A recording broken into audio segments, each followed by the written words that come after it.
guys, welcome back to SFeatleyTV. It's a very late night edition, this one. Yeah.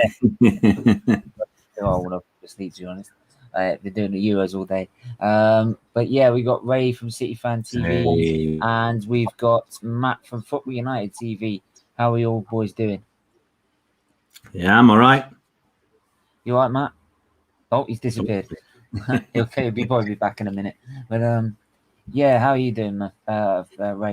Yeah, it was like you. It's hot summer nights now, isn't it? It's a bit warm, tiring, long days. Been up. I think I was up at like 5 o'clock, and like you say, you want to get some shut eye. But hey, football's always interested to talk about football. You recovered from the first final? From the what final? You recovered from the final? Anyway, let's move on, mate. We don't talk about that. That's last season, man. I'm looking forward to next season. We move on from last season. All right, cool. Right. I'm not going to even go. Come on, come on. I'm getting trolled by an Arsenal fan. Come on, man. Behave yourself. Ouch. It's all right. All right, Matt. Hey, Matt, have you recovered from the Europa League final, mate? That's Stephen's first question. Yeah, no. The first question is how is it? Ollie's got less trophies than Artel. Wow, which one should I answer first? Like, what's more important? Both, if you want to go for it, let's go for it. Well, surely the Europa League final. Yeah, I'm not. I'm never going to recover from that. I don't think anyone would. That's a complete travesty, isn't it? Like what happened. I've got a video coming up of Mike's reaction. It's fucking quality. I was on Mike's stream doing a watch along. Oh, fucking hell. The two reactions are so lovely because he's sitting there like that, and I'm sitting there jumping my hands. Stephen, here's a question: what's your favourite watch along that you've done, or what's hit home the most? The hit home the most. Oh, loads. Oh God. Pick us a winner. The one that's probably hit home the most is probably it would have to be the North London derby where we won the North London derby, and that was nice. Probably the one where we've lost was probably the Benfica game, because that's when I was really snapped, like proper snapped. And yeah, but for winning, it's definitely a North London derby. When was it? Can't be a North London derby. When was that? What? No, when was that? That was about February, March. That was. Oh, this year. This year. Right, not the first one. Not the first one. First one turned into the Sakir Grand Prix. So I was watching that on my phone by the second half. I forgot what the football was doing, but yeah. Anyway, we're here to talk about obviously the Euros, obviously a bit, but sort of like disappointing sort of topic actually, and something that I expressed on FTV Sport football channel the other day, where we did a match reaction to England versus Romania. And it wasn't a great game. It was boring, to be honest. And the main thing from both of those games, and I think a bit from the first game that we just had at Wembley, those some fans were cheering. They were booing when fans wanted to take the knee after Southgate said they were all going to take the knee and do their symbol for racial injustice and racial equality. And fans obviously disagreeing with that and wanted to make them, I don't know why they wanted to make their voices known, but yeah, I'll come to you, Ray, first. I mean, this is like, again, it gets so frustrating when you're trying to fight this sort of fight for equality and you get things like this. Yeah, look, mate. Look, racism has been going on for donkey's years, for decades. I know about it, and it pervades through society. It's partly a societal problem. It's not you can't just say it's a football problem, because football fans generally these days, they reflect society. So you're going to have that element who are going to be like that. Sadly, it's followed England around a little bit too much. It's followed England around in the past, where I mean, look, they're booing national anthems now. What's the point of that? They were booing the Croatian national anthem, and I mean, it's got to that stage, sadly, that we've got this level of imperialism, triumphalism, xenophobia, racism, and religious bigotry, and people think it's big and clever and hard. Like Chelsea fans say, we're racist and we don't care. Or the Chelsea fans who pushed that fella off the train, off the metro in France, they won't let him on the train, and all these things. And it doesn't look good. It's not a good look. But as I said, it reflects society, and you've got to the stage where, look, it is going to be a bit political.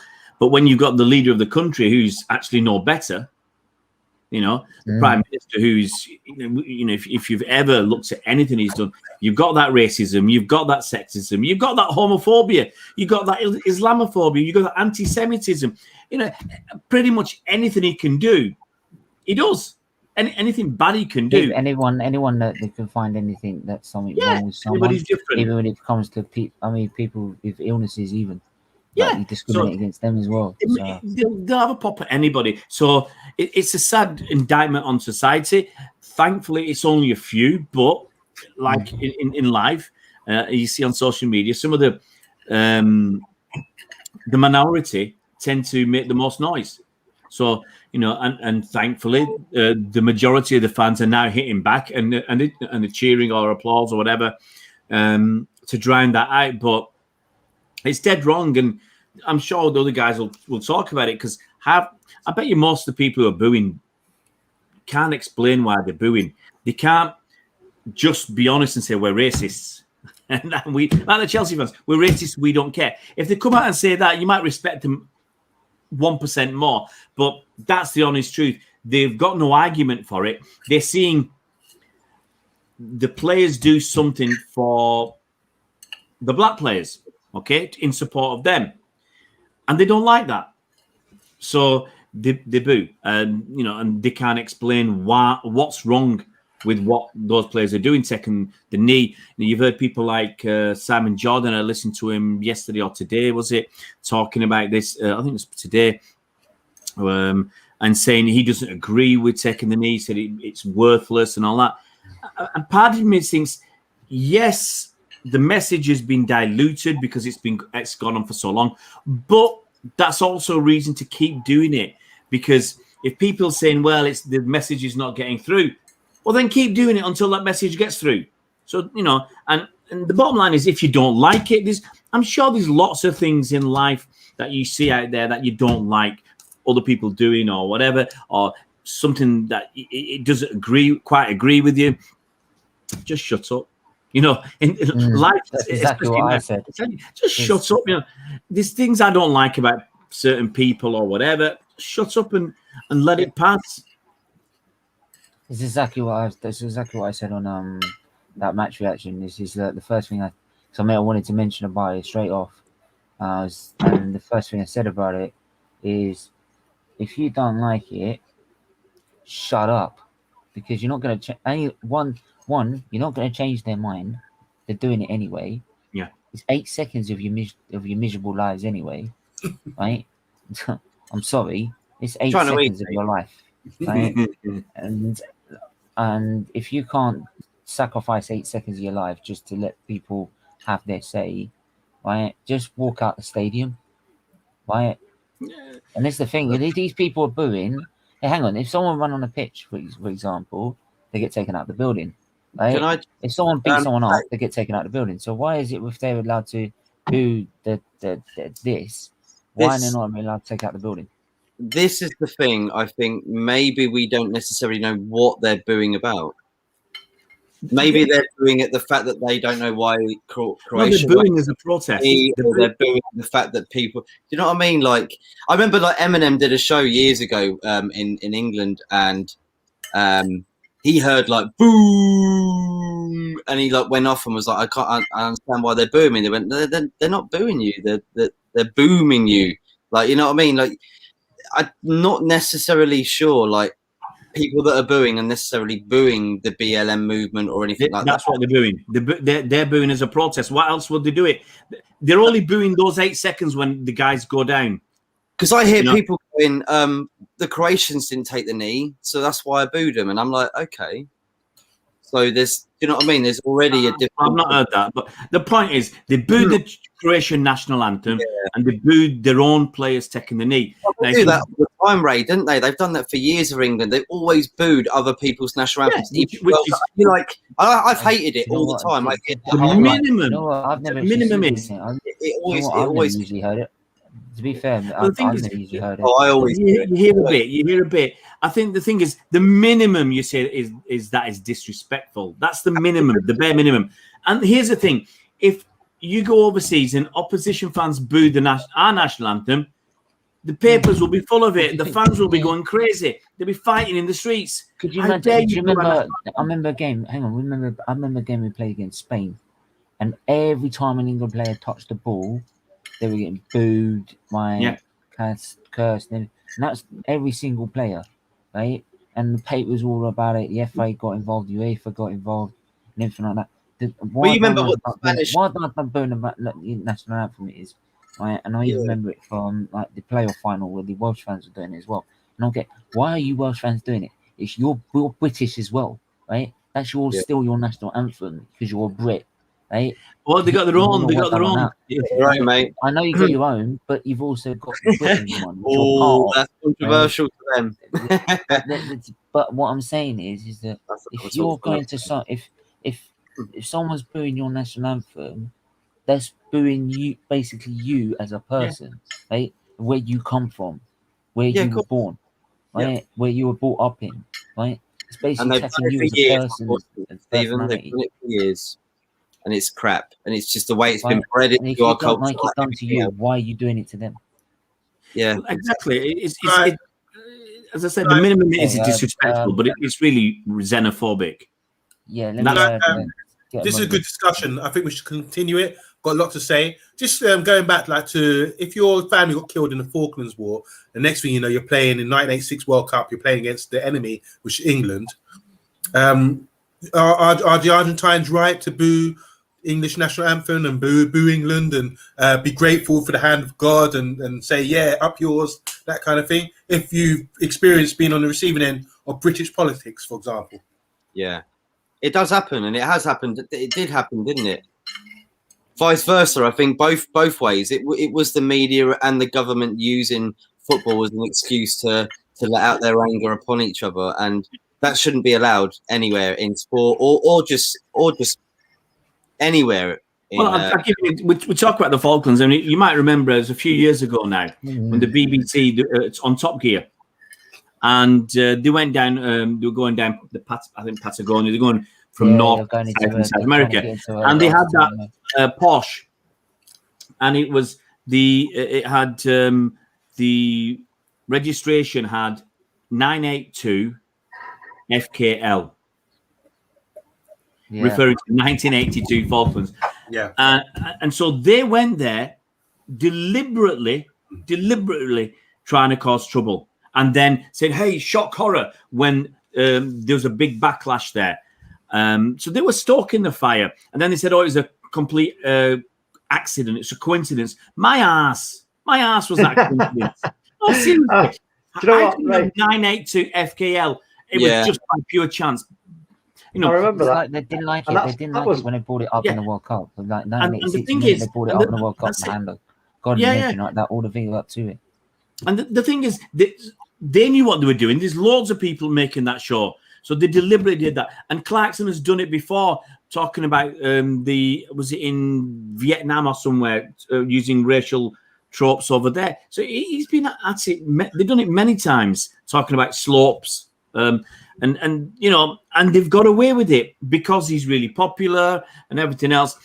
And they shouldn't be allowed to get away with it. You know, for some of the stuff they've done, I wouldn't want to see them on TV. Yes, he's a great presenter, and you know the shows are fantastic, but it's up to the public as well. There's some, well, depends. I mean, it's not as good as it used to be, but it's up to the public. I'll give you an example. Sorry, I'm hogging it a bit.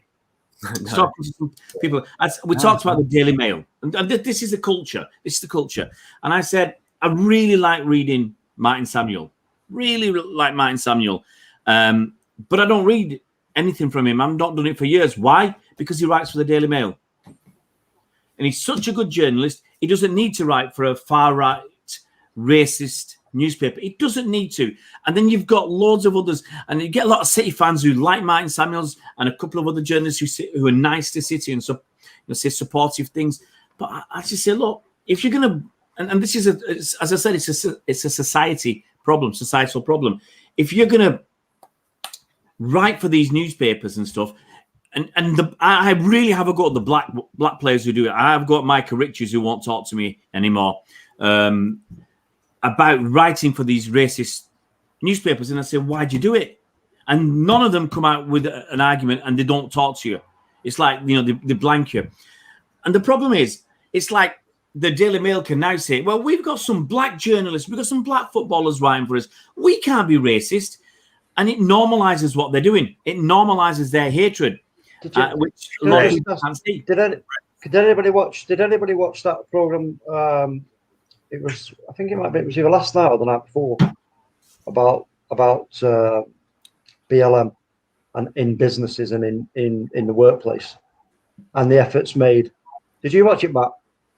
I mean, some of the businesses just take the piss. They're like, oh yeah, they put out these big statements about it, and then what they do, they just put like a little crappy image, like saying racism and a red line for it. It's like, what the fuck's that? What the fuck is that?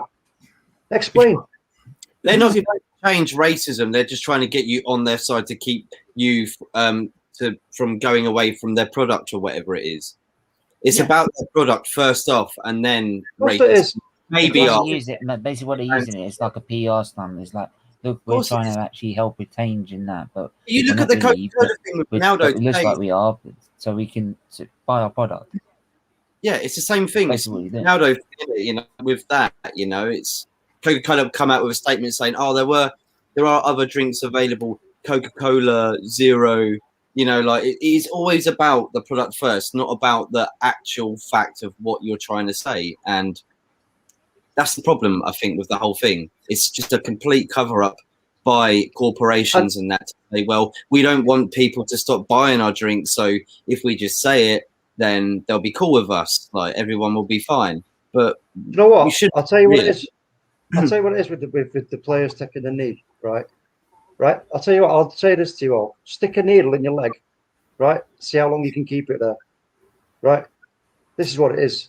This is what it is to the FA. This is what it is to other fucking businesses that are supposedly backing it. You know, it's not. It's a fucking needle in the leg, and they want it out. They don't want it. These fans, the fans who are booing it, they're just idiots. They haven't even, like you said, Ray, they haven't got a clue why they're even booing.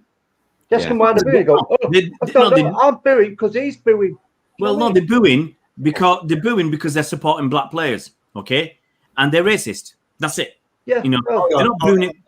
You know, and it's like the little kid. Remember the little kid in the back seat of the car, like the Millwall fan, and his mother was saying that little kid is not racist. It's his parents and his people that are feeding him that. Yeah. He just is right and acceptable to do it, and that's the problem with this whole thing. Guys, let's get some order here. Stephen, get some order, right? So on Monday, order. Where's your judge?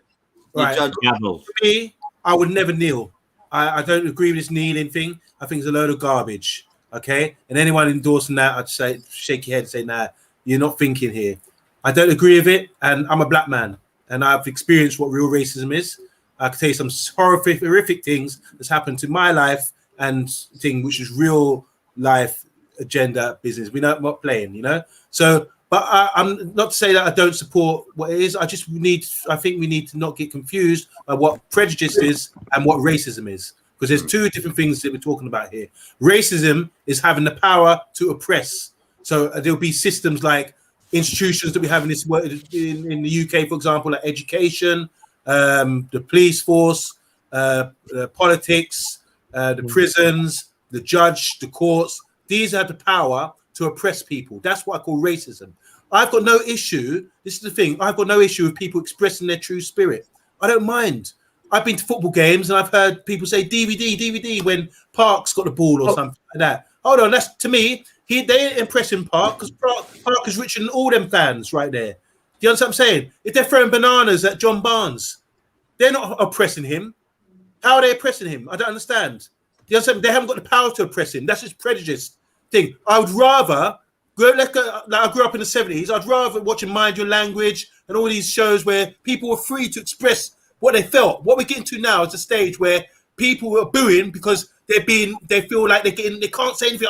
They want to be accused of being this, accused of being that. They're not free to express their true spirit. I would rather they express their true spirit. Let's give people like, who's the guy who wrote the Rivers of Blood? What's his name? From the Enoch Powell. Enoch Powell. Let him speak. It's an interesting debate. I'm interested to hear what he's got to say. If anyone actually sat down and listened to what the guy's got to say, that's their fears, that's their anxieties. If you suppress them, then that's where you get all this frustration. That's why people, that's why it's a huge mental health issue with young black boys growing up, because they're thinking, they're told there's no racism in this country, but they're experiencing it. But at the same time, you can never prove it. When was the last time you'll be able to prove, go to court and say, this is for racism. I got done for racism. You don't. It doesn't happen because everybody's hum and shush about it. All we're talking about here.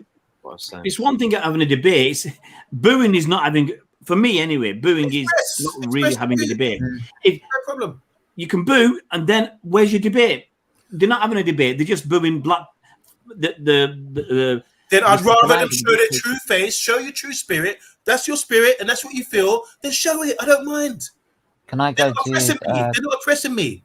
I've got more wisdom than that. Do you understand what I'm saying? No one's oppressing me. No one's keeping me, undermining me, or got the power. They haven't got the power to oppress me. Just by doing it. All they're doing is showing me their true face, about their true spirit and everything else. And I'm saying I'm blessed for that. You know? Can I just want to go to Mel because Mel's just joined us. Hi, Mel. Hey, by the way, hi everybody on the panel. I never got an opportunity. Big up Ray. Thanks for having me on the show. Sorry, I just got home. I wanted to kind of speak on what Omandi was saying in terms of sort of oppression of sort of the other race. What I want to touch upon was kind of echoing that, but also echoing what Ray was saying over here just now. In terms of cancel culture, and I think what Omandi was kind of leading to that in terms of young black boys being afraid to speak up with, being oppressed, or in terms of, the race of the other kind, the fear of the other race.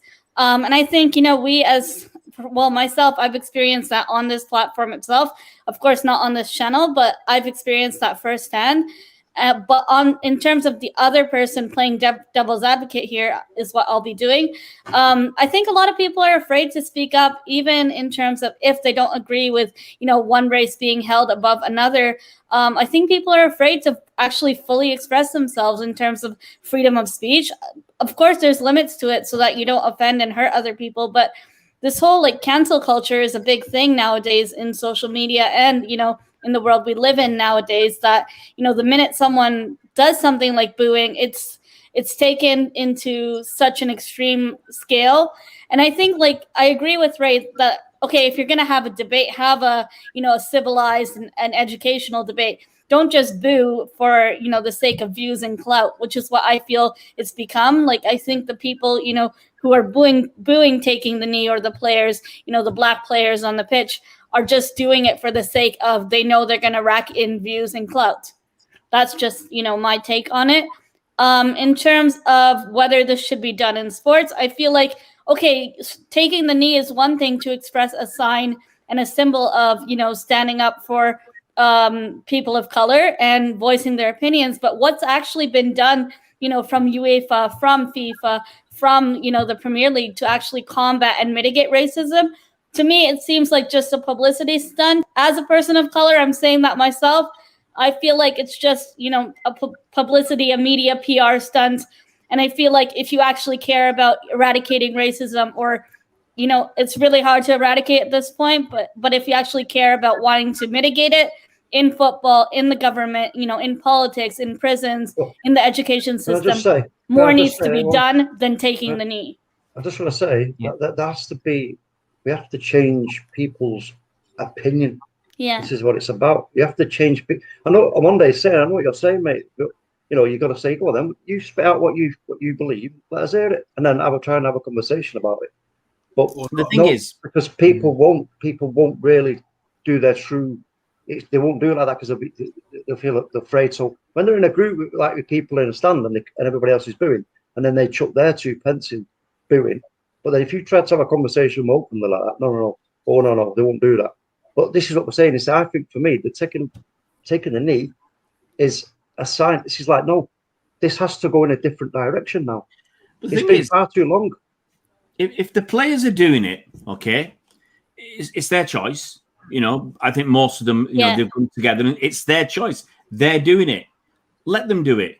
You know, if Amondi doesn't like it, he's not going to go there and boo him. Same as other people, if they don't agree with it for whatever reason, just let them do it. It's 8 seconds. Move on. You know, I'll be honest. I boo at matches whenever the UEFA anthem comes on. City fans, we boo them. We boo them because they're Torags. You can't stand UEFA. UEFA Torags. But the thing is, we don't. City fans, most of us, we don't just boo and that's it. Ray, when you boo UEFA, are you oppressing them? Do you have the power to oppress them? No. We are showing our dissatisfaction with their corruption and their double standards. Nothing wrong with that. But UEFA have the power to oppress, don't they? Of course, that's not just what racism is. So we need to understand what real racism is. It's about having the power to oppress. There's no real racism. Racism. There is. There is. We have to define what real racism is. Well, I've not heard this real racism. Okay, if I look in the dictionary, it talks about racism. Yeah, and that's shall I tell you why? A very wide subject. I can explain why. But racism is very. Explain why. Yeah, but racism is very, very. I can explain why. I'm being serious now. If we look at the real meaning of racism, okay, like for example, I don't like to call people black. Yeah, because black is a color. How come you can be Indian or someone else can be Puerto Rican or a different color? People we are houses. We come from houses of people. Racism, calling someone black or white or something like that, that is a category of race. That's race categorization, isn't it? It's not your house. So me, for example, who's descended from slavery, I want to know who my true identity is. But to this day, they keep giving us Negro, African American in America, Black British, anything else. I'm not black. Or if you look at the police, they say IC3 or whatever. I'm not Somali. I could be the same as a Somalian man, classed. Oh, a black boy did this or something like that. I'm not black. I identify myself as the house of my people, my ancestors. That's how I identify myself. So I would be from the tribe of a Paran, for example, because I've got the wisdom to come beyond that. I don't deal in racist categorization. That's what I'm saying. So that's the start of it. Once you start living in that little bubble there, you're lost forever. For example, I don't know where you're from, Ray, but you look to me like you're from the subcontinent or Asia or somewhere. Your parents are from there, so you would know your history and where you come from. Do you understand what I'm saying? Oh yeah. So you could say, you might be British, but your house of people is this house of people. Same with Melina. Monday, this whole thing we're talking about it's got so many layers to it. It's got let me just define what racism is. So this is why I don't deal with racist structures. Like you can never call me black or anything like that. I'm not even black. I'm really light, but I know my house of people. I'm from the tribe of Param. That's who I am because I look into it and I know who I am. That's my identity. That's what gives me my power. So racism is having the power to oppress. For example, I'll give you an example of what real racism is. Look at the amount of Afro-Caribbean boys in this country, in the UK, that are in prison. It's disproportionate. How are you going to explain that? What, are all black people violent? Is that how you're going to explain that? Or are you just going to let it go? Look at the mental health. I work in mental health for many years. Look at the amount of mental health of people, black boys or I'm saying black boys, but so-called black or Afro-Caribbean or Negroes are suffering from mental health? You know what I'm saying? Is that because they're all mad crazy? Or is it always it's just layers or failing in education? Is that because they're all dumb? They're not very bright?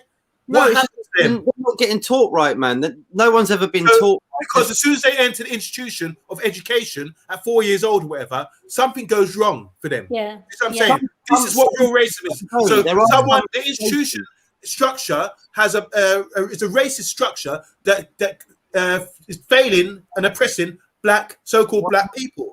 The same with the prisons, the judges. I've been stood up in court and I've been got a criminal record for things. Do you know what I'm saying? I've had to deal with police. I've had to deal with all the institutions and witness for myself. But I can never prove to anyone they're racist. You know what I'm saying? So racism is, let's be clear, racism is having the power to oppress. And you can witness that, you can evidence that by looking at all the institutions in the country, including football. In every single civilization on this earth, old people have put younger people in that position all the time with what they preach and what they want other people to do. Like with anything, racism or what they want people to do. Do you know what I mean? You've seen it with the war, the Nazis. Do you know what I mean? Like you can easily change the situation of other people if they're young enough to do that. And that's the problem with this whole thing is the education. I saw something, actually, it was in the 60s, and this woman was trying to teach people in a classroom about race. Blue-eyed, brown-eyed. Right? Yeah, I know. And she changed minds in 3 or 4 days, you know, because she was trying to understand and make them realise that what they were doing was completely wrong. Look, for example, so they're looking now. Look at this proportionate amount of black managers, for example. Hold on. Whoa. Stephen, hold on a sec. Don't read the comments out just yet. We'll go to them in a bit. People just finish what they're saying. Yeah, sorry. So there's difference, but what's happened now, Ray? They've merged prejudice into racism. Yeah. So that's why when you look in the dictionary, you don't see power, oppression, because they think, oh my God, they got us here. We can't continue that because the British don't want to be seen as racism. Even though the stats I just gave you about the prison, the so-called black population in prison, you live in Canada, Melina, I'm sure it's the same thing there, a disproportionate amount. Are you going to say that all black people are violent and criminals now? Because people seem to accept that, or no one's doing anything about it. But if it was to happen to another group of people, there would be outrage about it. Do you understand what I'm saying? This is the thing. So this is why it's been blended out. It's all the so-called, if you look at critical thinking, it's all an agenda here to wipe out any kind of, we're not racist.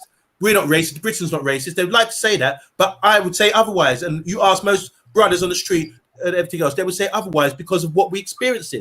But then I could tell you some serious, I could tell you story after story about my experiences. Like I was done by the police.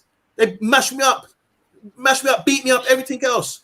And I wasn't able to prove anything.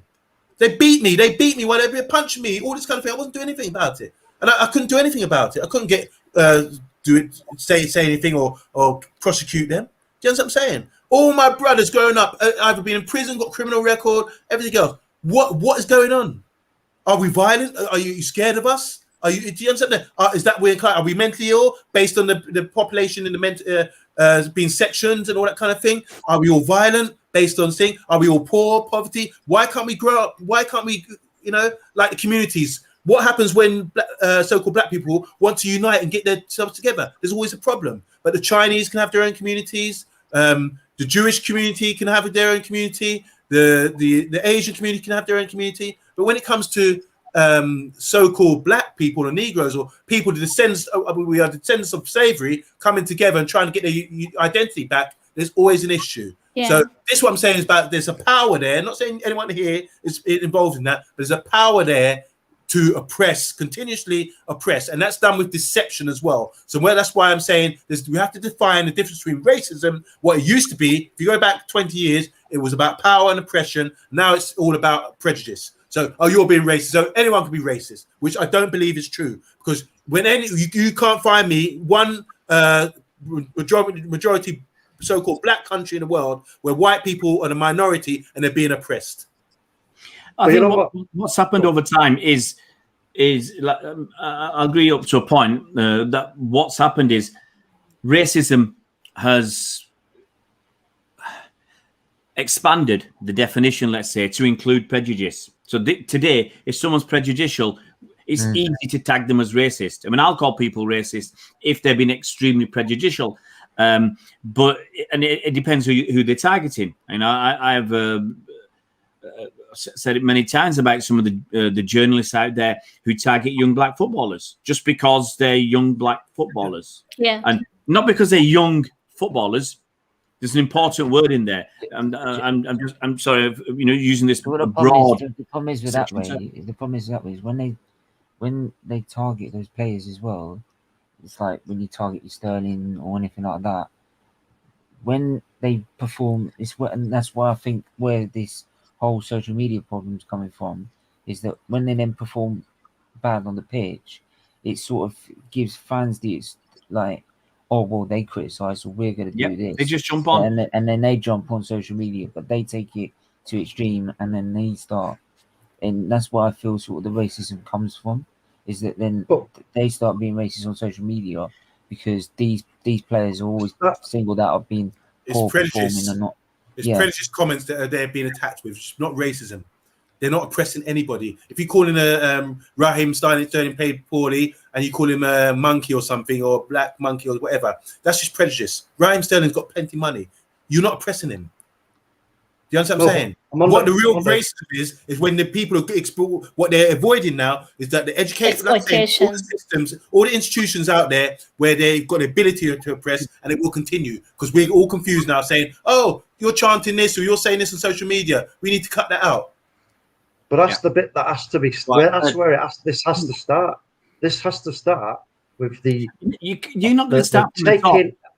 No, but this has to start there, taking out this. Well, these, you know, telling history as it is, like the real history, not the fake history that we've been taught in school for so many years. One of the problems is you can't change the institutions. So it's difficult. What should happen is you change the institutions top down. That ain't ever going to happen on Monday. Not in my lifetime. Ray, sorry, Matt. Sorry, Ray. This is why I'm referring to. I'd rather these people chant and speak their true spirit because I want people to have to show their true spirit. When you start hiding these things, this is why you can get away with. You're saying you can't change institutions and everything else, you know, because there are people not showing their true face and their true spirit because these things still exist. Does racism exist in this country? Of course, 100%. Yeah. Okay. So by saying we can't turn them because you're not going to be able to change anything, is because you're not showing their true spirit or their true face. Because obviously there's some power structure going on out there which continuously it makes these things exist. But they're not going to show the true faith. They're going to show it. They're going to show enough to show that they are racist or prejudiced. They're going to show enough. You know, if you see what some of the stuff Boris Johnson's written. And you can say, you know, you're prejudiced against Jews, Muslims, African Caribbeans, West Indians. You're prejudiced against Asians, homosexuals, and whatever. You know, all this. But he's not going to come out and go way over the top. Okay. But hold on, Ray. Those groups you just mentioned. How many of those groups are being oppressed? How many do you want?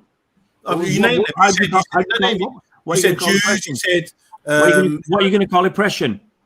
So the power to oppress.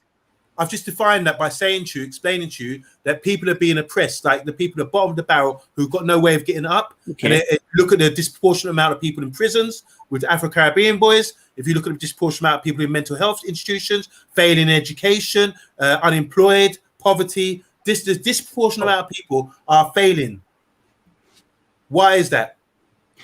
That's racism. There's racism there. That's oppression. That's oppression of certain people because you don't give them an identity, their true name, their true thing, so they can have something. On Monday, if you give them that, they'll still be oppressed. How? You can give them, they'll still be oppressed. How? Because those numbers that you talked about, they'll still be the worst achievers in education. They'll still be the biggest. How about how come I see this Chinese schools, There's Sikh schools. I see many Sikh schools growing up where they're looking after their own and saying, right, because we are a community, we have an identity, we come together, community. That's what they're doing. So what would happen, that's what I said to you earlier, what would happen if Afro-Caribbean people started to realize their true identity and came together and said, okay, we don't need your help, we're going to support ourselves. But that doesn't happen. Marching or kneeling, that still doesn't change it happening. You give them a true identity. Because if you give them a true their house and identity and know who they were, because just for example, my grandfather, when he came here, we are completely different. Like in the space of 1 or 2 generations, Rise, you know, when the West Indians came here, Windrush, we were smart, we were decent, we were cool. And now look at us, we've taken an identity that doesn't belong to us anymore. You know what I'm saying? There's stabbings assimilated into British culture. So we no longer have our identity. And when you don't have an identity, you don't have any foundation. So we need to give that identity. We have to find it. We have to get it for ourselves. There are systems in place that prevent this from happening. The kids with identity, the kids are the ones we should be listening to. They're the ones that like want to see like nature blossom, and they love animals, and they're excited, and they don't see differences until you teach them the differences. We are teaching everybody how to not like somebody else because of the color of their skin or the color of their eyes or the color of their hair. Matt, it's the institution called education where people enter into it 3-4 years old, and something happens in these institutions subliminally that creates all this. But you ask textbook learning, so to speak. Or the media, for example. You take a 1-year-old baby. You take a 1-year-old baby from England, right, and take him or her to the Amazon, right, with a tribe. Are you telling me that they're going to have any English? Tarzan. Could be. Bit of Mowgli going on. A typical cheetah. But it ain't going to be. It isn't going to be an English baby. It's going to be a tribal baby, and that's the whole point, isn't it? It's where you grow up and where you're being taught. And you're saying it right on Monday. Too many schools are not teaching the right history. They're blocking it out. How do you put Black History Month as a month? You hear what Morgan Freeman said. I don't want a month. But it's not. But you see the deception there. I do a lot of work in the community and everything else. I've been doing it all my life. I work with housing. I work with young people. I work with people with mental health. I do a lot in the community. So, but I don't get involved in Black History Month. I don't get involved in it because what Black History? What Black History are you talking about? You know what I'm saying? No, but it's not. But it's not my house of people. There's tribes of people. You know what I'm saying? All across Africa, Africa is huge. There's different tribes of people. They have their own identity, their own customs, their own thing going on. It's like saying, Pakistani and Indian, Punjab, and think they should be together because they look the same. You know what I'm saying? They've got different tribes. They've got different customs. Same history as everybody around the world, which people don't realise is the fact that we do come. I believe, and from what I've learned, that we do all come from the same things. We just forget that we are all connected in the same stance. We got the same DNA as camels and pigs and rats and. Yeah, you speak for yourself, man. Where are we? We have to go down. We are from the same tree of life. Just I'm gonna make one more point, and I want to leave it because I'm saying too much here. But make one more point. This whole, I don't believe in the BLM thing as well, because I think that's rooted in the enemy as far as I'm concerned. Further segregation and further divide. Exactly. We need to be really careful and be wise about supporting all these movements and things because it's very deceptive. So this thing started from a so-called stage, for me, a stage George Floyd thing, which I don't believe in. Oh my God. Wow, we need to have a talk. I don't believe in that at all, okay? And that's all completely staged. And we put our energy into something. So now we're saying, take a knee. What kind of mockery is that? Take a knee. This is what the guy apparently did to this fictional character. You know what I'm saying? I don't believe in that. Don't buy all that. Let's focus on what's real and like getting people's identity back, giving the people their true house of people, the people that have been enslaved and oppressed. Give them their true house back. Give them their true identity back, and let them grow and let them have their power back. Let them know who they used to be, and also. This the George Floyd thing. Why is that special? I had a murder the other day. I got arrested. I was experienced racism. I had policemen beating me up. Why haven't I got a more memorial and people making movements after me? It was staged. I don't believe in all that. Do you know what I'm saying? If you've got the wisdom and understand, you understand it's just one big deception. So you need to be careful. That's why I say I don't want to take a knee or have anything to do with any kind of these movements. And like, if you listen to Wilfred Zaha, for example, I was just about to say that. He doesn't want. He's got no interest in all that. And if you listen to his argument, you have to understand. So let the people who are experiencing this really speak up about it, because otherwise it's just some liberal movement that's got doesn't scratch the surface and it doesn't stand for nothing. And I'll leave you guys now. I'm not going to say much. I'll say Copernic when he did it. That was sorry. Can I? Sorry, I think Stephen wants to say something. It's just the same as booing then. If you're using staged, it's like booing. Quickly go to. I wanted to Mel to have a bit more of a say as well. To know. In terms of what Amandi was saying, I just want to highlight something I learned, quite recently in terms of Toronto, Canada, where I'm from. In terms of predictive policing, something very common in Canada, especially in America and in the UK, predictive policing is basically, echoing what Amandi was saying in terms of prisons and stuff. In terms of, I'm going to say blacks here, although it's not the right term to use. For complexity's sake, I am going to use that term.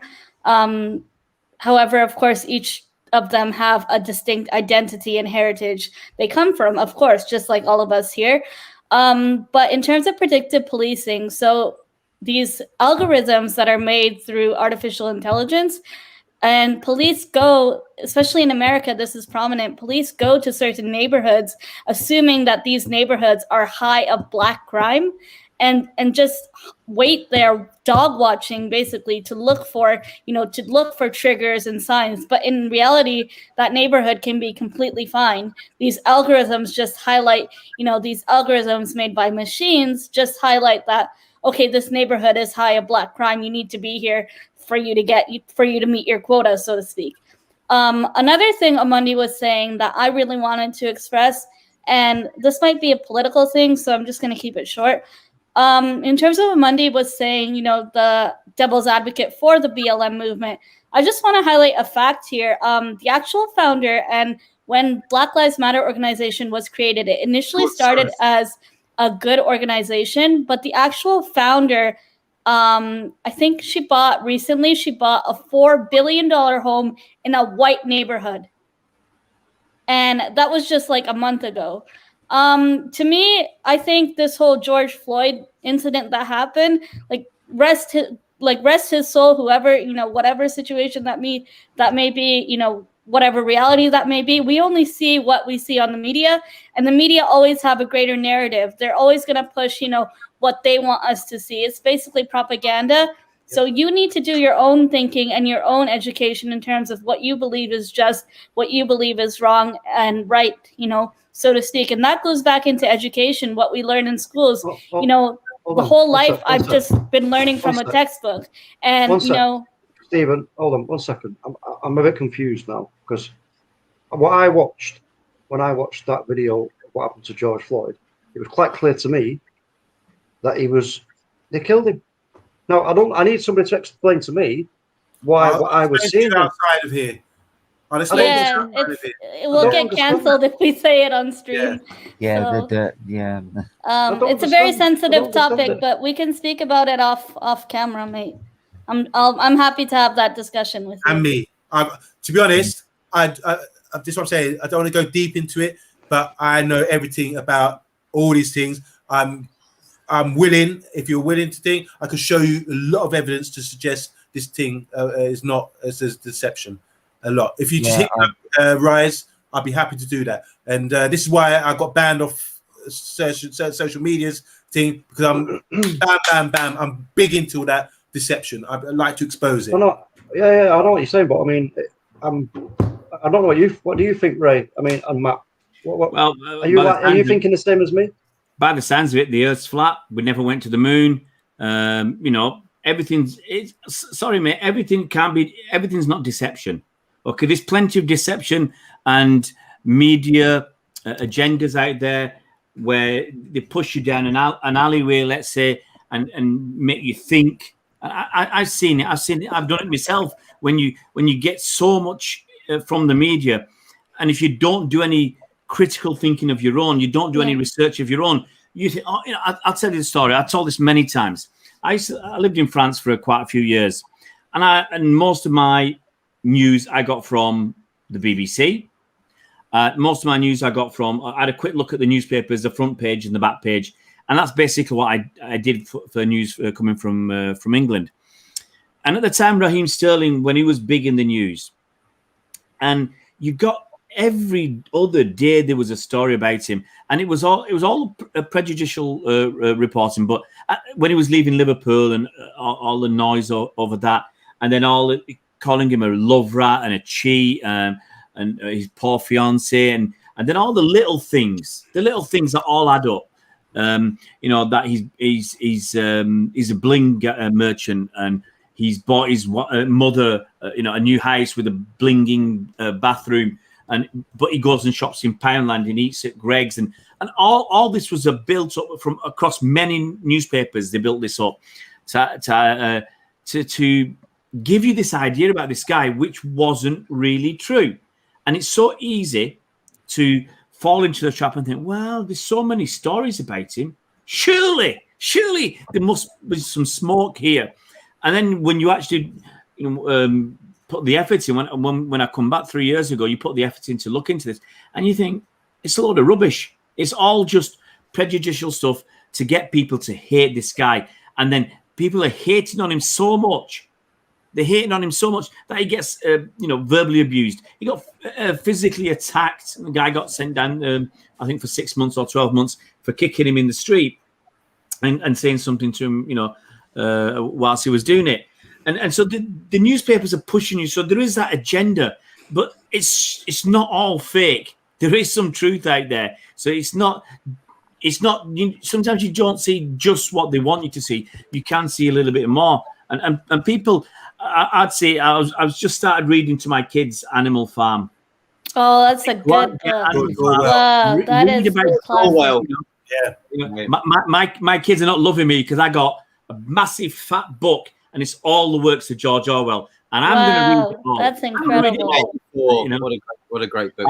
That's the last. 1984 is the last one. There's a lot in between that I haven't read. But I'm going to go through it and get them to understand. And some of that is. It reflects what happens in society. Segregation. Really reflect. And even with animals. Yeah. But if you briefly, if you don't know the story, it's about a lot of farmyard animals who, amazingly, they can talk. I mean, I don't know where that comes from, but it's not watership down. Yeah, but basically, they rebel against the humans because the humans are the ones who are making their lives. They're living in tyranny. And they're all supposed to be brothers. They're all supposed to be equal. You know, the old guy who dies at the start, he says all animals are equal. That's what they say. All animals are equal, and you should never let yourself become like man. Don't drink like them. Don't smoke. Don't dress like them. Don't live in a house. Don't sleep in a bed. And what happens is the pigs are the clever ones. They end up having this rebellion. The pigs kind of are in charge. And they change things as they go along. So they say it used to be 4 legs good, 2 legs bad. And then they change it to 4 legs good, 2 legs better. All animals are equal, but some are more equal than others. And what happens is the pigs become the humans. You actually see them living in the house, smoking and drinking and frolicking with the humans, and they basically become them. So go and read that. That's what it's about. And sadly, there's too much of that in society. And which is why I go back to something I said earlier about these sports stars and journalists, the black ones. I've heard some of them called Uncle Toms because they just pop along and they are. Darren Lewis is one. He's the acceptable. You know, he only takes racism up to a point, which is acceptable for. I'm going to say this: his masters. Okay, the people running the schools. So he only takes it up to a certain point, and they say, well, we've had this guy and we talked about this racism. You've only skimmed the surface. You've done something very minor. And I say, if Darren Lewis really wanted to do something, he'd come out and criticize all the journalists writing all these prejudicial stories. He'd come out and criticize the newspapers that are writing all this. He won't do it. And why doesn't he do it? Because he wants the money. He wants the power. He wants the privilege. You know, Darren Lewis was one of the few black journalists who went to Russia for the World Cup and goes around the world to big sporting events. He's not going to give that up. And he's, you know, and as I think Stan Collymore called him an Uncle Tom, you know, and that's what, and I think. Where is Stan Collymore these days? Well, he's done enough. Dogging somewhere on Monday? But ain't he dogging somewhere? Ain't he dogging in a car park? Ain't he dogging in a car park? But this is it. And this is it. What happens is, and people, and the society, and we can not go into too much politics, but you've got this capitalist society where sometimes you're 2 paychecks away from being turfed out on the street. And people, you get stuck in there. And then once you start climbing the ladder, people change. Once you climb the ladder, people change. And they become what they said they hated because they want to fit in. And look, most people are the same. You want to fit in society. You want friends. You want the car. You want the family. You want to be all that. You want to fit in. And you don't want to be excluded. So you do what you can to fit in. And sometimes that means giving up on your principles and tossing them away just to fit in. And it's really difficult because here's the thing. You got a family. You got 2 kids. You got a mortgage to pay. Do you kick up a stink or do you toe the party line? Because if you end up losing your job because of something that's happened, you got, you know, kids to feed. You got, you know, a family. And people, I mean, because of that, I mean, you can go and watch. It's a really, I think it was called Shane. It's a long, long time ago. It's probably in black and white or early colours from the 60s. It's a film. Go watch that. And there's others in other cultures. This similar sort of thing where, you know, where I remember the kid calls his dad a coward for not fighting against the people oppressing them. Okay, and I remember Shane had a go at him and he said, don't ever call your dad a coward because what he's doing, he's actually, you know, subjugating himself kind of, but he's doing it to protect his family. So that's not cowardice in the way the kid looked at it. Shane could go, anyway, that's a long time ago. But you've got to, the only way to change things is to actually, yeah, you're right on Monday, it's to speak out, it's to do something, it's to stick to your principles. You know, and as I said, too many people change to conform once they get power and money. And that changes. What I would suggest, do the experiment. Ask the people that have been oppressed, okay, which maybe would be the so-called Afro-Caribbeans or the Negroes. Ask them, tell them to get their true identity back. Like everyone else has their own house. Let them get their house of people back, and then you'll see why they won't allow that. That's as far as I'm concerned. That's the only thing. Ask them to do that so they can be united and be strong together and have their true identity, not known as black, because there's Somali communities here now. We're not the same house of people as them. Do you understand what I'm saying? But we're all under one thing now. Do you understand what I'm saying? They're looking at us saying, well, I'm Muslim first and then Somali. I've got nothing to do with you guys. You just are. Where I work, we have there's a lot of Somali boys. They've just come to this country. Imagine this. Somali people just come to this country in the 80s after this civil war and everything else. And already the boys are failing that badly because they've got tradition going back thousands of years. I don't have tradition going back thousands of years. I can go speak. My granddad is 94 years old. His parents were slaves in Jamaica. That's how recent it was. So everything's been cut off, destroyed in our lineage. But these Somalis have a history to go back way, way back. So you think they come here and be like the Chinese or be like the Asians and be strong and be, you know, tradition and carry on. But they're being destroyed. They have meetings that we hire them out. Their women have meetings at our place to just find out what's going on with our boys. Why are they all going mentally ill? Why are they failing in school? What's going on? Why is our tradition and our Islam and our thing not even strong enough to help them from destroying themselves? What is wrong with this country? These are the questions they're asking. And that's just further evidence. Again, there's something wrong in Western culture and thing where it's majority so-called white people. When so-called black people come here, they are always oppressed. On Monday, we can't call and you go to South Africa, which is majority black, minority white, and who are the oppressed ones? Who are they? Is it the whites or the majority blacks? Hello, guys? Majority. No, I'm asking. So even in a majority black country where the minority is white, the black people are still oppressed. Yeah. What's going on? That's because It's the system failing them. Looking from the outside, that's because of what happened for more than 100 years, because of what happened in that country. And the people who had the power, the wealth, were, we don't call them white now, we call them melanin deficient. Okay, let's give them their proper. We're being PC now, you see. I'm PC, melanin deficient. Okay, I say so-called white or so-called thing, you know?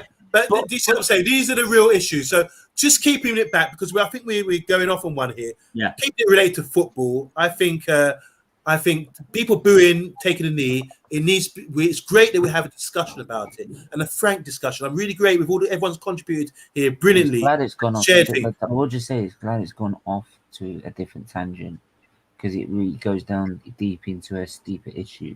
That's where it needs to go. Well, I'm glad too, but I don't want to sort of. We have to be really careful where we go with this kind of thing. Well, yeah, because, of course. Yeah. Listen, I just want to know as well. Listen, my lineage is Irish. Right, my dad come in when he was 14, right, and the times he's come home when I was a kid, and my brothers, he's come home beaten up, and we're like looking at him thinking, what's going on there? And it wasn't until my second eldest brother started going to the gym, getting really big and started boxing, that these things started to come out, and he started asking him the question, well, yeah, Dad, why you come home, you're all beaten up, what's all that about? And he said, oh, well, you know, I'd go into a pub after work, go to the bar, people would be like, oh, yeah, all right. So as soon as I open my mouth, you Irish bastard, fucking IRA, yeah, this and that, and then he'd have to try and defend himself. He'd get big, he'd get ganged up, beat him up. And then I'll tell you something, which was, I don't condone any violence at all, but like I just said, my brother, boxing, bodybuilding, them guys who did it, they wished they'd never done that, let me tell you that, because they all got what they fucking deserved, which was a good slapping and fucking educating. Not everybody from Ireland is a terrorist, right? Simple as that. He had to go to his mother's funeral on the way there and on the way back. He had to get strip searched and internally examined just because he was a fucking Irish national, Southern Ireland, right? And he's going home and then coming back again. Nobody else. Rise. This is an example of the institutions that have the power to influence and oppress people, to create their mind, to say Irish people are all terrorists or Irish people this. And this is why, like, my grandmother was Irish, and when she comes to countries, no blacks and Irish coming in, no accommodation for you guys. That kind of thing. Yeah. So no blacks or Irish, they were treated like dogs. So what is this? Is what I'm saying? It's the institutions that are hereditary. Can't go away. No, founded on racism to oppress a certain type of people through the media, for example. So look at the media. This is why the fans, when they get tribal, they go out to stadiums, and when they're together, this is what I'm saying. Express yourself, show your true feeling. One person starts saying, "Oi, oi, oi, oggy, oggy, oggy," and the rest of them say, "Oi, oi, oi." It's like a tribal thing. But when you're in the workplace, for example, and you're being oppressed, they're not going to say that, oh, everything's fine. But when you get people in numbers, just show, that's when it really comes out. So my thing is, let them boo. If they have to boo, the same way no one says nothing when they boo the national anthem for someone else's country. You know what I'm saying? No one says nothing when we go and bomb the Falklands, or we go and bomb Iraq, or we go and bomb.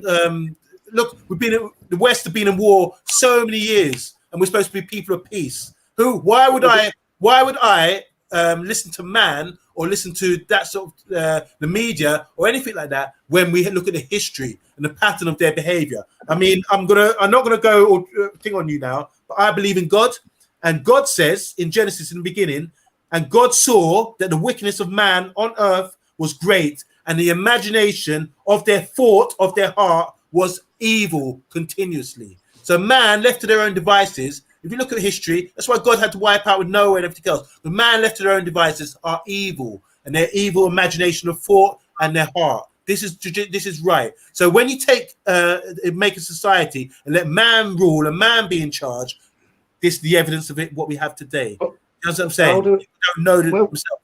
Where And do we start this? talk about nature and all these things there. That's part of it, because people don't have any connection to our real purpose here and what our real meaning is. We've come together. Look how diverse this panel is. For example, we come together in one thing, you know. But we have to understand that the man that's in charge, that is deceptive. Look at the world, how the world's changed in the last 2 years. Deception, pure deception. Look how there's been war year after year after year. Somewhere there's war. Do you understand what I'm saying? Deception.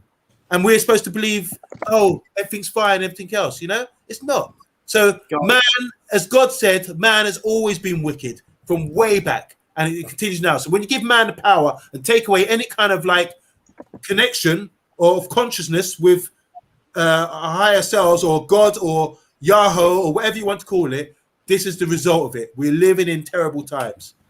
Yeah, agreed. Stephen, I know you, because you just wrote in the private, didn't you? Yeah, I mean, do tomorrow morning. Well, yeah, time in the world, and plus cast out too late. Guys, let's finish it on a positive note then. Yeah. Yeah. If you haven't seen, I love you all. Yeah, This is positive. I'm going to go way off track. Okay, I'm going to go way off track, but I'm just going to go way off track. I've just seen something now. You've heard of GB News, this new news station that's come along on, and people are, you know, phoning in and calling themselves Hugh Janus, and I think they've had a couple of dodgy names calling up. Wayne Kerr. Mike. No, they haven't had Wayne Kerr. They've had Mike Coxlong. He's been on, and there's been another one. I can't remember the other one on. But I think the best one. Sorry, Dick Insider. No, I've not heard that one. No, I forgot the first one that came on. But anyway, Mike Coxlong has been on. They had another one. You're gonna laugh, but the best one. Some guys on. He's on his camera phone or whatever. On the screen, behind him, he's got a mirror. Okay, he's got his pants down. Oh my God! What? Ew. So you can see. So if you look in the mirror, you can see his ass. I mean, you know, come on. You say, look, if nothing else, everybody's laughing. Everybody's laughing, and that's. Oh, you should be around it on a good note there. We're all laughing. We're all laughing. Right. We're all laughing. And no, I'm joking. But I tell you what, you would not get a person of, let's say, a person of color doing that. It's these melanin intolerant people who are doing stuff like that. Difficult. You know what? Let's just say I was thinking of one, but I'm not getting clickbait. Oh, there's loads. You know what? The most powerful The thing is, guys, we're not that powerless, really. The most powerful thing that we have is our tongue, and it's like a sword. And the more we talk, and the more we share, and the more we discuss things, that is a powerful thing. That's why we're all here. I mean, it's been fantastic. We might bump heads and everything else on this discussion today, like we do most discussions about football, Man City, Man United, Arsenal, Tottenham, or whatever thing, you know. But the most powerful thing we're doing is the word, and we have to speak. And that's, as Stephen knows. When he cries, that's what gives us the power. This is what they are afraid. They are afraid. With our words, they can be afraid of it too. So as I'm saying, seek wisdom and use the word and be good with people, with one another. I don't have any resentment. You'd think I'd be the first person to be marching and saying, don't, you know, going down to a knee and everything else. But I'm not. I'm totally against that. Do you see what I'm saying? So you have to be wise. And you use your tongue as a power, because like a sword, it can slice up all the deception and slice through the thing. Like the Wizard of Oz, there's someone at the back with a curtain, behind the curtain, who's pulling strings, everything else. So use your word. I'm fearless. I'm not harming anybody, but I've got my wisdom and the word. And my wisdom doesn't come from BBC, CNN, or anything like that, or news outlets, or having a degree. I don't have a degree or anything like that. The wisdom comes from having consciousness, and really, you know, accepting my dreams, accepting reality of what it really is, and being good with people. Also, communication gives us wisdom. You know, talking to each other, we learn. The word. So I just wanted to end on a positive note. What you said, Ray, that name you said, guess what just turned up in the chat? What? Who's in the chat? Who? Someone put the bait name as their. What about his brother, Droopy Cock? Oh, I remember the one now. No, stop. Droopy Cock.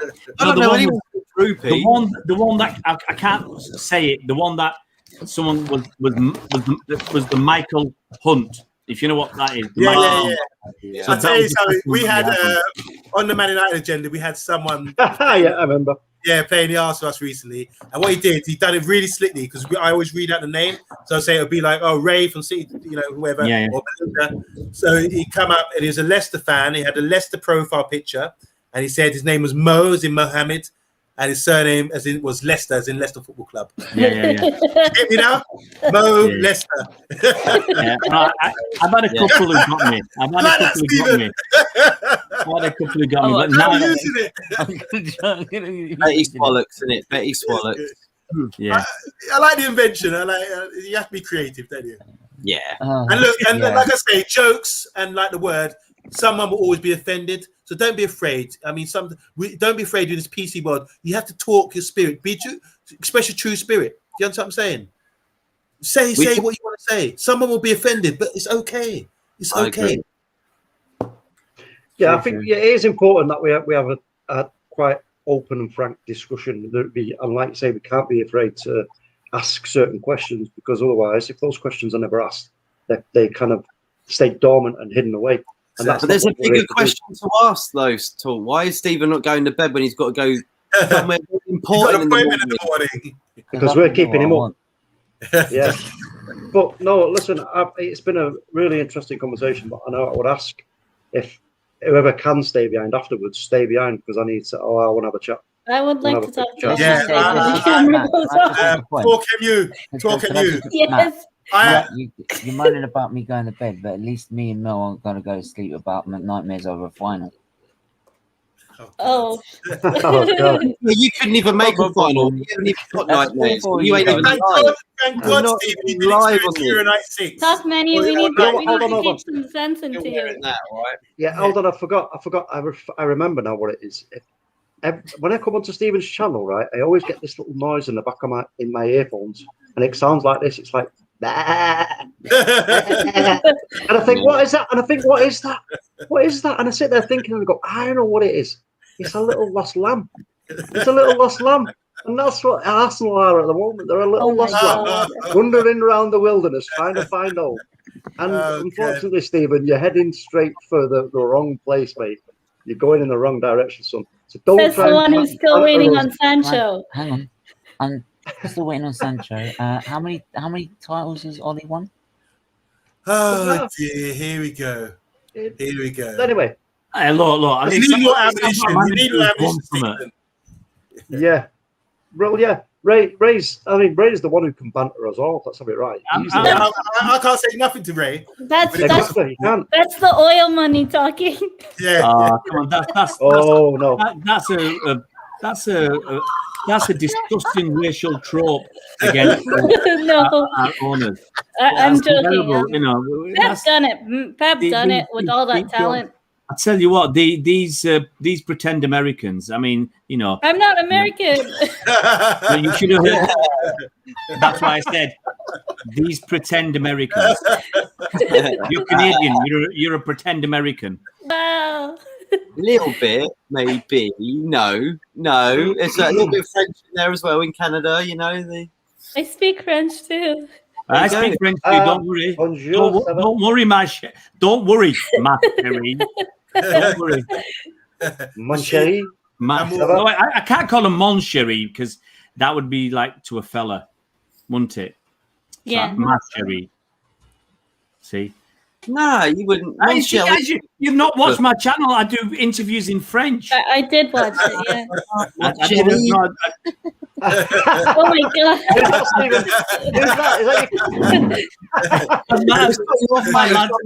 That's got your face. I'm all right with it. It's fine. My eldest lad tonight comes in. My eldest lad comes in. I'm going to say something. My eldest lad comes in. He's singing tonight. Mr. Lover. Mr. What are you saying? Is it Mr. Lover? I think it's Mr. Lover. It's no, it's Lover. What do you mean Lover? It's not Lover. It's Mr. Lover. No. It's Mr. Man City Lover comes on there. Mr. Lover. I think he needs to change his name, Mr. Lover. What's it with Stephen? Mr. Man City Lover Stephen. What? Stephen's twin brother. Man City Lover, Stephen's twin brother. That's who I am. Yes. Funny, I'm not putting that on full screen, so I ain't not going to see it. Damn it.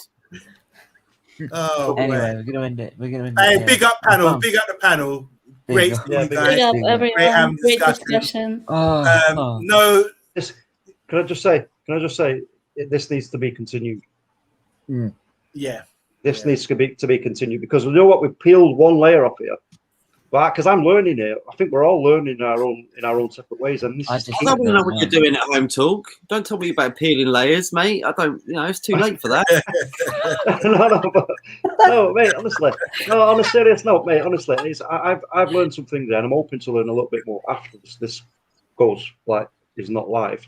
And then we need to continue it, because it's if I learn something, I can pass that on.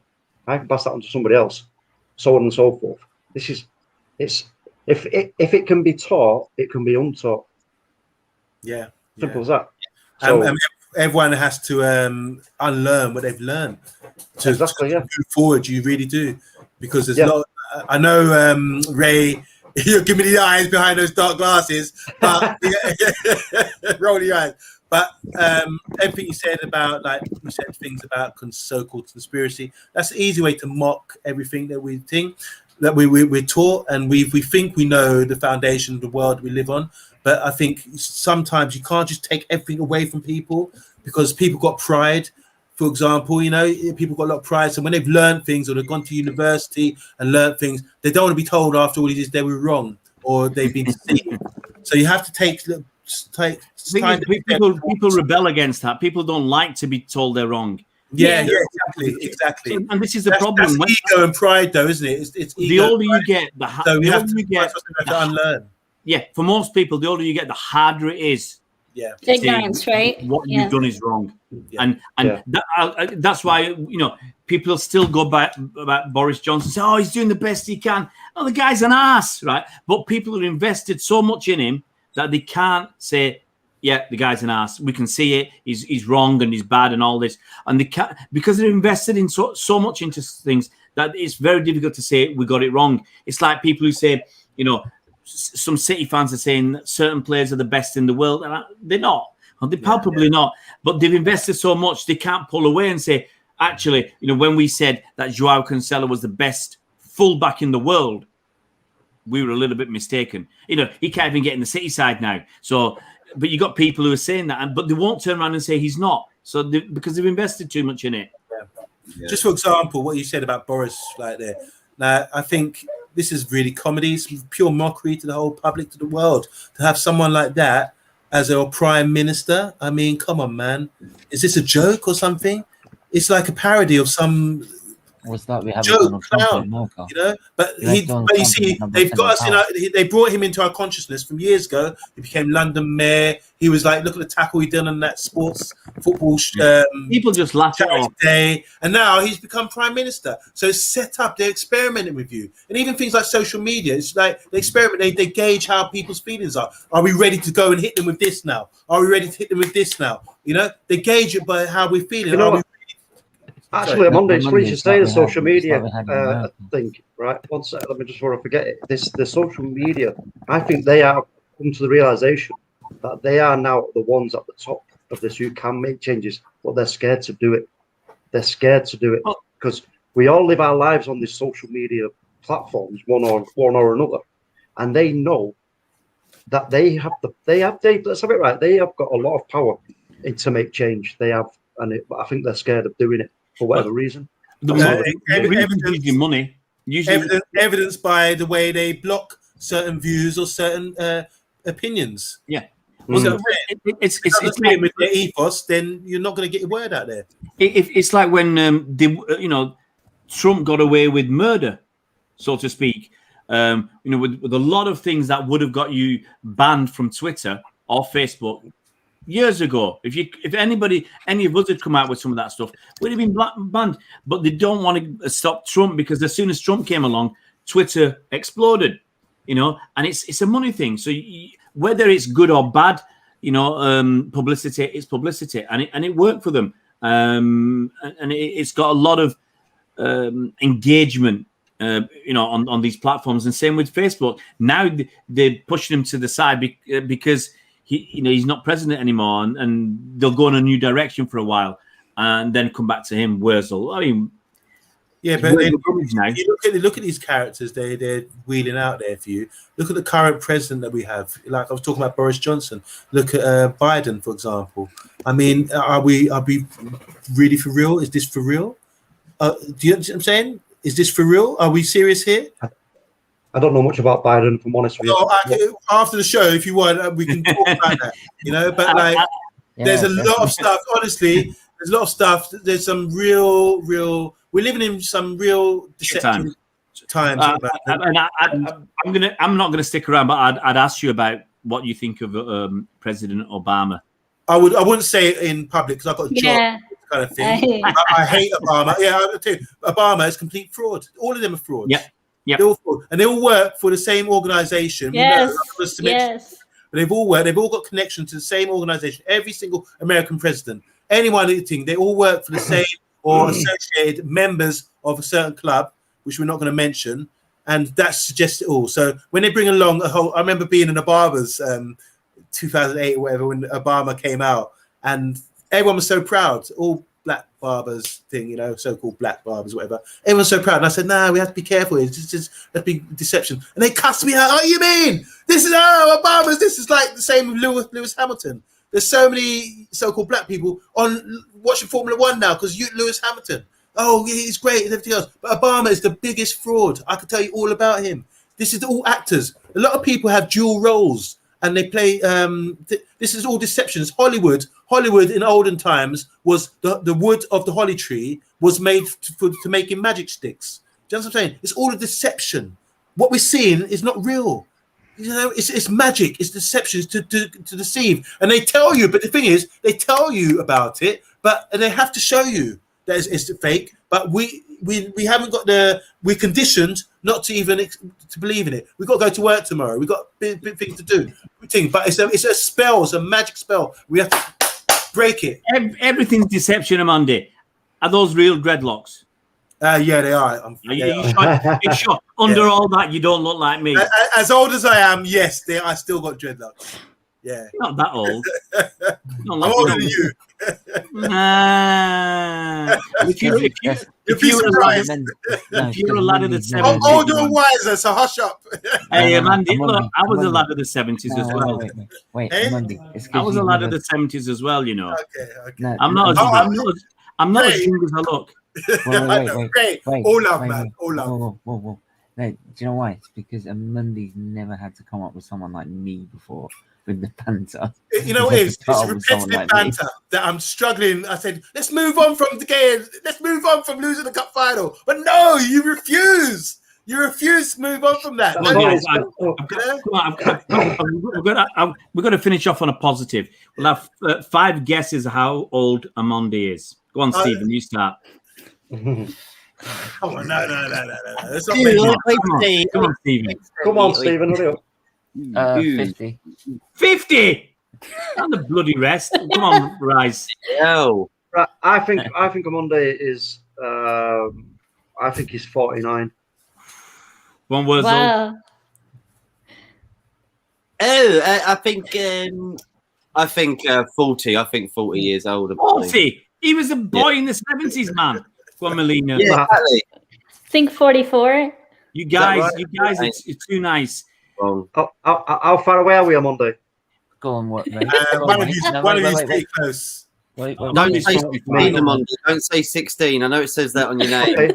Right, hold on. You're not 45, are you? You're not 45. I am 45, yeah. I'm 45. Oh, shit. Wow. So, how old are you, Ray? I'll ask everybody how old I am. Go on, Stephen. Ray, I think you're 45 as well. Go on, Stephen. 50, I don't know. Cheeky bastard. Go on, right. Right, yeah. I don't swear on streams. Go on, right. It's the amount of times you had to go on Man City. Sorry? About It's the amount of times you had to go on Man City when they were shit. I'm going to say 43. 43. Go on, Wurzel. I'd say 42. Melina. 41. Amandi. 45. Amandi, you were just a kid, Amandi. You were just a kid to me. Wait, You're just past a kid. 50? what are you telling us? No way. Really? 53. I'm 53. Wow, you don't look like it at all. Ray, I love your energy, man. For being 53, look, about 40 years ago, 53 would be like old and crooked. Hey, Stephen. Wow, you don't look like it at all. Stephen, that's a deception. Yeah. See, after I said that, everybody went, whoa, man, 42, 43, 41. There you go. Hey, Johnny Matt's and cheese. You know what I mean? It doesn't age like cheese or bread. It's like wine. Yeah, man. Hey, it tastes better when you get older, they say. You know what I mean? Big up, Ray. Anyway, I'm as vibrant as you when I'm your age. Big up Monday as well. Cheeky sod. Yeah, I tell you what. No, I'm complimenting you. No, it's all right, man. It's all right. Anyway, we're going to leave it there. Thanks to everyone. Stephen, thank you for this. Cheers, man. Cheers, man. No Take it easy, guys. Thanks for everyone having hit me that on. like button, hit that subscribe button, and we'll be back tomorrow with more of the Euros. So see you tomorrow. Who's staying on? Bye.